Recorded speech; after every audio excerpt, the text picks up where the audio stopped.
दरम्यान एकनाथ शिंदेच्या नाराजीबाबत सविस्तर माहिती पाहूयात। एकनाथ शिंदे सध्या सुरतच्या हॉटेलमध्ये असल्याची माहिती सूत्रांकडून मिळतेय। तर निकटवर्तीयांसोबत शिंदे कालपासून सुरतमध्ये आहेत, मात्र ते गुजरातला का गेले असावे असा प्रश्न आहे। तर शिंदेच्या निकटवर्तीयांचेही या ठिकाणी फोन नॉट रिचेबल आहे। शिंदेच्या गाड्या जवळचे कार्यकर्ते सुद्धा नॉट रिचेबल आहेत। काल विधान भवनातून थेट सुरत त्यांनी गाठल्याचं पाहायला मिळतंय। दरम्यान महाविकास आघाडीच्या अनेक बैठकांना त्यांना निमंत्रण नसल्याची माहिती समोर येते। तर वाटाघाटींमध्ये फार जबाबदारीही त्यांना दिली नाही, त्यामुळे ते नाराज असल्याची चर्चा आहे। उद्धव ठाकरे आणि शिंदेमध्ये अनेक मतभेद असल्याचं कळतंय। आदित्य ठाकरेंचं नेतृत्व त्यांना मान्य नाही असाही या ठिकाणी कयास लावला जातोय। सेनेत मुंबई आणि बिगर मुंबई अशी फळी निर्माण झाल्याची चर्चा आहे। तर याविषयी अधिक माहितीसाठी आपले प्रतिनिधी सुमित सावंत आपल्यासोबत जोडले गेले आहे। सुमित, काय सांगाल? एकनाथ शिंदे हे नाराज तर आहेच, मात्र ते नॉट रिचेबल आहेत आणि त्यांच्यासोबत 13 आमदार असल्याची माहिती आहे। काय अपडेट्स आहेत?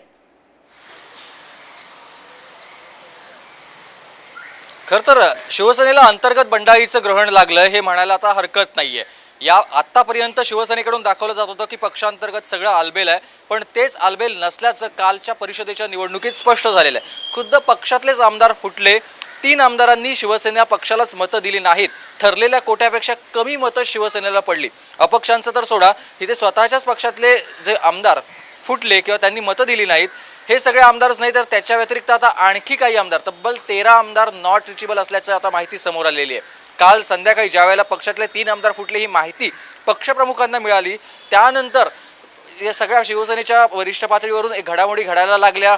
या सगळ्या आमदारांना फोन गेले। आज दुपारी 12 वाजता वर्षा या निवासस्थानी बैठक आहे आणि या बैठकीला सगळ्या आमदारांना उपस्थित राहण्यास सांगितलं गेलं, पण 13 आमदारांचे फोन नॉट रिचेबल आहेत। आणि आत्ता अशी सूत्रांची माहिती मिळते की हे 13 आमदार स्वतः एकनाथ शिंदे यांच्यासोबत गुजरातमध्ये असल्याची माहिती मिळते। पण आता एकनाथ शिंदे खरंच नाराज आहेत आणि ते जर नॉट रिचेबल असून गुजरातमध्ये जर ते असतील तर मग हा शिवसेनेला तिसरा मोठा धक्का असण्याची शक्यता आहे। जसं भुजबळ गेले होते, त्यानंतर नारायण राणे गेले होते, आता त्याचीच पुनरावृत्ती, इतिहासाची पुनरावृत्ती आता पुन्हा एकदा होईल का? कारण एकनाथ शिंदे यांच्यासोबत मोठा गट आहे आमदारांचा आणि तो जर फुटला तर पक्षाची तर मोठी हानी होणार आहेच, पण याचा सगळ्यात मोठा परिणाम होईल तो सरकार देखील पडू शकतो। त्यामुळे एकनाथ शिंदेची नाराजी दूर होते की एकनाथ शिंदे ह्या सगळ्यावरती तयार होतील किंवा त्यांची नाराजी दूर करण्यात पक्षप्रमुखांना यश येईल हे पाहणं महत्त्वाचं असेल। पण 12 वाजता आता बैठक जशी इथे होणार आहे, मुख्यमंत्री घेणार आहेत, तशीच बैठक आता एकनाथ शिंदेची देखील होणार आहे आणि ती बैठक होणार आहे गुजरातमध्ये त्या आमदारांसोबत। त्यामुळे आता हा या पक्षाला लागलेलं ग्रहण, अंतर्गत बंडाळीचं ग्रहण आता कसं सुटलं जातं हे पाहणं महत्त्वाचं असेल। फरा निश्चितच सुमित, मात्र या ठिकाणी एक गोष्ट लक्षात घ्यावी लागेल, एकनाथ शिंदे नाराज असले तरी ते गुजरातला गेलेत, याचा अर्थ काय लावायचा?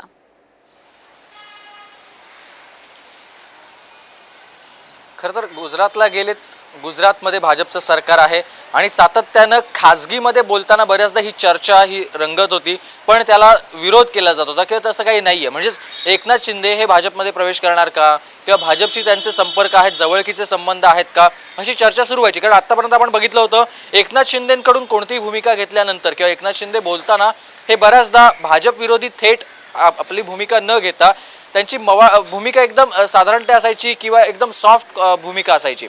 त्यामुळे एकनाथ शिंदे भाजपमध्ये किंवा एकनाथ शिंदे गुजरातमध्ये आहेत तर तसे देखील तर्कवितर्क लावले जातात किंवा भाजपनंच हे सगळं त्यांना मदत केली असावी, पण खरंच तसं आहे की नाही हे अद्याप स्पष्ट झालेलं नाही आहे भाजपमधले। कारण सुरत शेजारचं राज्य आहे गुजरात आणि सुरत शहर मुंबईपासून तसं फार काही दूर नाही आहे।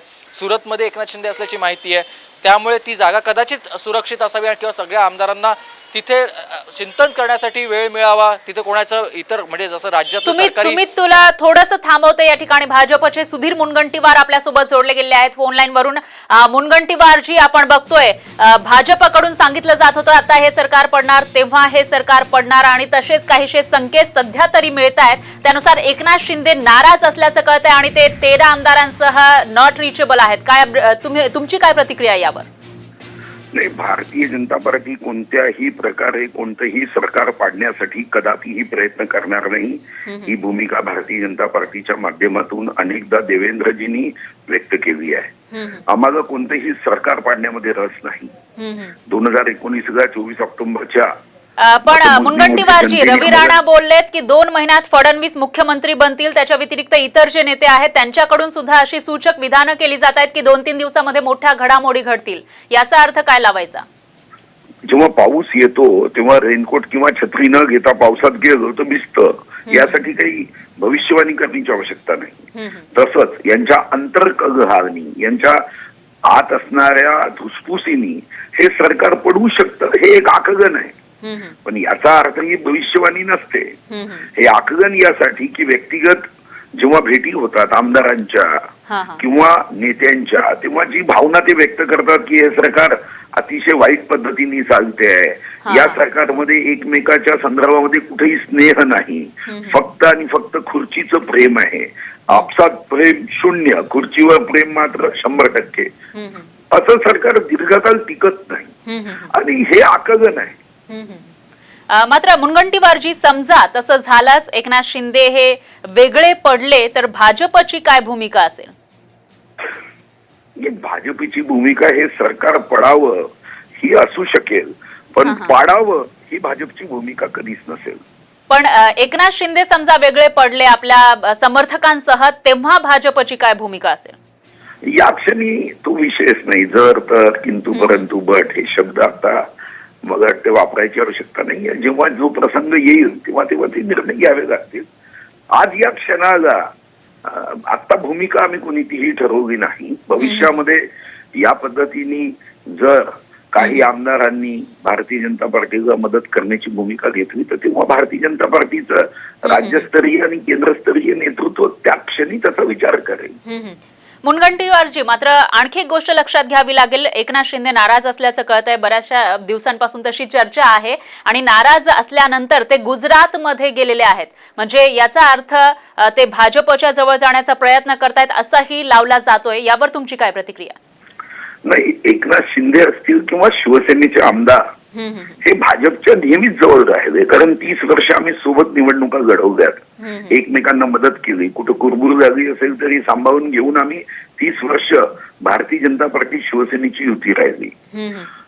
स्वर्गीय हिंदुहृदय सम्राट बाळासाहेब ठाकरे असताना सुद्धा अशा काही कुरबुरी व्हायच्या. आमच्या विचारामध्ये एकवाक्यता होती. कोणालाही खुर्चीचं प्रेम नव्हतं आणि खुर्चीपेक्षा देशहित महत्वाचं, राष्ट्रहित महत्वाचं, परिवार हितापेक्षा जनहित महत्वाचं, महाराष्ट्र हित महत्वाचं, या भावना असायच्या. निश्चितच. मुनगंटीवारजी, धन्यवाद. तुम्ही साम टीव्हीशी बोललात, त्याबद्दल तुमची प्रतिक्रिया, तुमचं जे मत आहे ते आपल्या प्रेक्षकांपर्यंत पोहोचलंय. तर शिंदेबाबत या चर्चा नेहमीच सुरू असतात. महाविकास आघाडीच्या स्थापनेदरम्यानही ते नाराज होते. तर नगरविकास खात्याचे 3 भाग करायचा त्यांचा प्लॅन होता. फडणवीसांशी जवळीक ठाकरेंना नापसंत असल्याचंही समोर आलं होतं. दरम्यान यावर बोलण्यासाठी शिवसेनेच्या नीलम गोरे आपल्या सोबत आहेत. नीलम गोरेजी, एकनाथ शिंदे नाराज असल्याचं कळतंय आणि ते आपले जे समर्थक आमदार आहेत त्यांच्यासोबत नॉट रिचेबल असल्याचंही कळतंय. प्रश्न आहे की तुम्ही काही जणांनी असं सांगितलं मला की ते कुठल्या हॉटेलमध्ये आहेत त्याची तुमच्याकडे माहिती आहे. तर ते हॉटेलमध्ये असतील तर तिथले तिथे जरा वेळानी त्यांची इच्छा असेल तर. पण नीलमताई ते गुजरात मधल्या हॉटेलमध्ये असल्याची माहिती मिळते. असू दे, पण तुम्ही जयस्थळी काष्टीपाषाणी सगळीकडे असताना प्रतिनिधी कुठे नाहीये का जगामध्ये? युक्रेनमध्ये सुद्धा गेले होते मीडिया सगळीकडे. पण नीलमताई, चर्चा याच्यामुळे होतीये कारण गुजरात हे भाजप शासित राज्य आहे आणि तिथं एकनाथ शिंदे गेल्याचं कळतंय.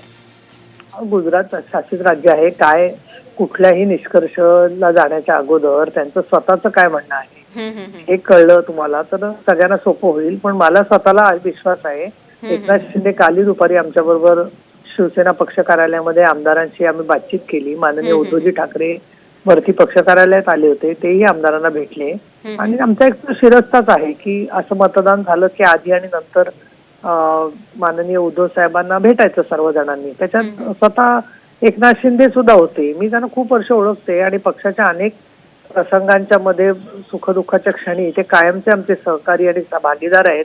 त्यामुळे असं कुठलाही गैरसमज नसेल अशी याची मला खात्री आहे. त्यांना जे काही बोलायचं आहे ते पक्षश्रेष्ठींशी काही बोलतील, परंतु हा एक सगळं म्हणजे उगाचच उठवलेलं निराधार असं वादळ आहे असं माझं स्पष्ट मत आहे. ज्यावेळेला 2 आमचे उमेदवार निवडून आले ठीक आहे, आमचा कोटा होता त्याप्रमाणे ते निवडून आले, हे जरी खरं असलं तरी कसंही करून येणं केणं प्रकाराने अक्षरशः मतांची गुप्त मतदान असल्याचा गैरफायदा घेणं, याला कोणी जर का फार मोठं राजकीय कौशल्य म्हणत असेल तर तो वेगळा चर्चेचा विषय होईल. आणि एकनाथजी शिंदे यांच्याबद्दल बोलायचं झालं तर त्यांचं काही म्हणणं असेल तर ते मांडण्यासाठी स्वतः समर्थ आहेत. आणि त्याच्यामुळे असं कुठेतरी एक त्याच्याबद्दल धुसरता किंवा गैरसमज पसरवणं कुणाही बरोबर योग्य नाहीये. ते उद्धवजींशी संपर्क साधून गेले नसतील याची काही गॅरंटी आहे का तुम्हाला? नीलमताई, मात्र थोड्याच वेळापूर्वी मुनगंटीवार साम टीव्हीशी बोलताना म्हणाले की महाविकास आघाडीमध्ये जी काही धुसफूस सुरू आहे किंवा महाविकास आघाडी बनताना सुद्धा ते नाराज होते आणि एकनाथ शिंदे हे नेहमीच आमच्या जवळचे राहिलेले आहेत आणि या धुसफुसीमुळेच आता सरकार पडू शकतं असं ते म्हणाले. मुळामध्ये सुधीर भाऊंचा अभ्यास फार आहे अर्थशास्त्राचा, त्यामुळे कुठल्या आधाराने काय ते बोलतायत ते त्यांचं त्यांनाच माहिती आहे.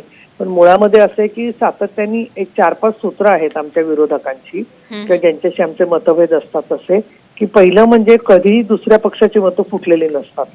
जी फुटलेली असतात ती शिवसेनेचीच फुटलेली असतात, जरी शिवसेना विजयी झाली तरी. आणि शिवसेना पडली तर प्रश्नच नाही. सगळ्यात कोणाच्याही विजयापेक्षा तो शिवसेनेचा पराभव मोठा करून दाखवायचा. दुसरं असं आहे त्यामध्ये की आमची मतं मिळाल्यानंतर वरची जी मतं होती आमची, ती मतं कुणाला द्यायची, काय द्यायची किंवा काय निर्णय पक्षांनी घेतला होता याच्यावरती आमचे पक्ष प्रमुख किंवा त्या प्रक्रियेमध्ये असणारे जे आमचे सहकारी आहेत ते त्याच्यावर जाहीर बोलू शकत नाहीत. ते बोलणं योग्य नाही आणि अशी बोलायची पद्धत सुद्धा नाहीये. मग अशा वेळेला असतात राजकीय विश्लेषकांचे अंदाज की जेही बऱ्यापैकी वस्तुस्थितीवर आधारित असू शकतात. त्याच्याबद्दलचं विश्लेषण होण्याच्या आतमध्येच सगळीकडे हेडलाईन देत आहेत की शिवसेनेची 11 मतं फुटली तर 12 मतं फुटली असं सांगतायत. अहो, ती मतं दुसरीकडे गेलेली आहेत, कुठे गेली आहेत, काय गेली आहेत. समजा दुसऱ्या अजून कोणाला मिळाली असतील तर ते सगळं गुप्त मतदान झालं असेल तर तसं घडलेलंच जर का नाहीये तर या प्रकारे प्रत्येक उरलेले जे आमचे आमदार आहेत 52 म्हणजे बहुमताने जे सगळे आमदार आहेत त्या प्रत्येकावर संशयाची सुई पसरवायची, हे सुद्धा एक अत्यंत राजकारणामधलं कपट नीतीमधलं शस्त्र आहे की जेणेकरून त्या आमदारांना सुद्धा कुठेतरी एक त्रासदायक अशी परिस्थिती तयार करायची. आणि त्यामुळे मला स्वतःला असं वाटतं की जे काय पराक्रम त्यांनी केलेला आहे भाजपनी प्रसाद लाडला निवडून आणून, त्याच्या पुढे काय करायचं तो प्रत्येक जण लोकशाहीमध्ये स्वतंत्र आहे. परंतु हे करत असताना शिवसेनेचं जे यश आहे, शिवसेनेचं यश झाकवण्याचा जो यांचा सातत्याने प्रयत्न चाललेला आहे त्या संदर्भामध्ये मात्र मला आश्चर्य वाटतं. एवढ्यासाठी आश्चर्य वाटतं की हा नेहमीचा एक खेळ झालेला आहे. तरी सुद्धा अगदी एखाद्या नाटकाचे किंवा प्रयोग व्हावेत तसं आधी कोणाबरोबर तरी संशय कल्लोळ, मग तो अमुक नॉट रिचेबल आहे, मग तिसरा नाराज आहे, मग चौथा नाराज आहे, मग अजून काय नाराज आहे, या सगळ्या गोष्टी बोलून काही 133 पर्यंत ते पोहोचलेले आहेत. पण तरीही या सगळ्यावरती बदल करणं किंवा त्याच्यात काही झाल्या असतील आमच्या बाजूने त्रुटी तरी सुद्धा त्याच्यानुसार आमचे चांगल्यापैकी आम्हाला सुद्धा मतदान पडलेलं आहे. आणि बाकीच्या काही गोष्टींचं विश्लेषण करायचं झालं तर एकनाथ शिंदे नाराज आहेत हे जे म्हणत आहेत त्याच्यावरती तेच स्वतः काय ते प्रकाश टाकू शकतील. परंतु अशा निराधार बातम्या सगळीकडे पसरवून गेले 15-20 दिवस महाराष्ट्राने हेच पाहिलं की होलिकोत्सव चालू होता रोज. आता परत तेच प्रयोग. मग आता आज वर्षावरती माननीय साहेबांनी बोलावलं तर मुख्यमंत्र्यांनी स्वतःच्या आमदारांना भेटायला बोलावलं म्हणजे काही कॉन्स्पिरसी असली तरच भेटायला बोलवतात का? तसं काहीच नाहीये. पण कारण नसताना आरोपीच्या पिंजऱ्यात उभं करायचं, दुसरं कुठलं कामच करू द्यायचं नाही. आणि परत आता मी त्यांची दरपोक्ती पाहते आहे की आता 2 महिन्यामध्ये असं परिवर्तन होणार. हे आतापर्यंत 2.5 वर्ष याच्यामध्ये गेलेली आहेत, तशी अजून 5 वर्ष जाणार आहे त्यांची. आणि त्याच्यानंतर सुद्धा काय जनादेश मिळेल त्याची चुणूक जी आहे ती जनादेश. अशा पद्धतीने कुठेतरी दुसऱ्याच्याकडच्या कोट्यातली मतं स्वतःकडे वळवून घालणं याला लोकशाहीवरचा दरोडा म्हणतात असं माझं मत आहे. हा त्यांचा विजय नाहीये, लोकशाहीवरचा दरोडा घातलेला आहे. आणि हे बाकीचा सगळा समाज डोळ्यावरती पट्टी आणून कसं काय बघत राहतो हा मला प्रश्न पडतो. निश्चितच नीलमताई, धन्यवाद तुम्ही साम टीव्हीशी बोललात त्याबद्दल. दरम्यान आता एकनाथ शिंदे समोर येऊन काही बोलतात का, आपली बाजू मांडतात का, तेही पाहावं लागणार आहे. तर तसं चित्र तयार केलं जात आहे असं डॉक्टर नीलमताई गोऱ्हे यांनी सांगितलेलं आहे. दरम्यान एकनाथ शिंदे 13 आमदारांसह नॉट रिचेबल असल्याची माहिती समोर येते. त्यामुळे आता शिंदेसोबत 13 आमदार आहेत का हा पहिला प्रश्न आहे. आणि दुसरा म्हणजे एकनाथ शिंदे समोर येऊन काही बोलणार आहेत का तेही पाहावं लागणार आहे.